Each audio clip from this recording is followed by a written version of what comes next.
One of the other post-trade features is reviews.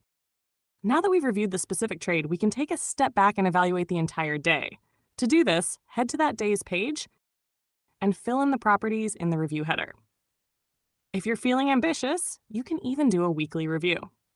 But first, we need to add that week to the system.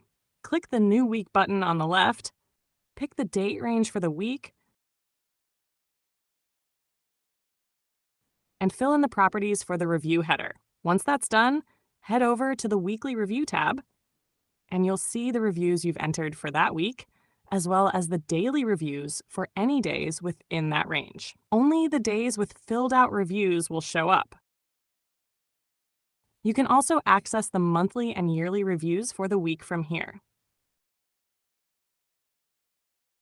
Of course, you can view all of these reviews collectively from your homepage in the Analytics toggle. Just add the years, and the system will automatically pull in the data. All you have to do is enter your thoughts and fill out the review.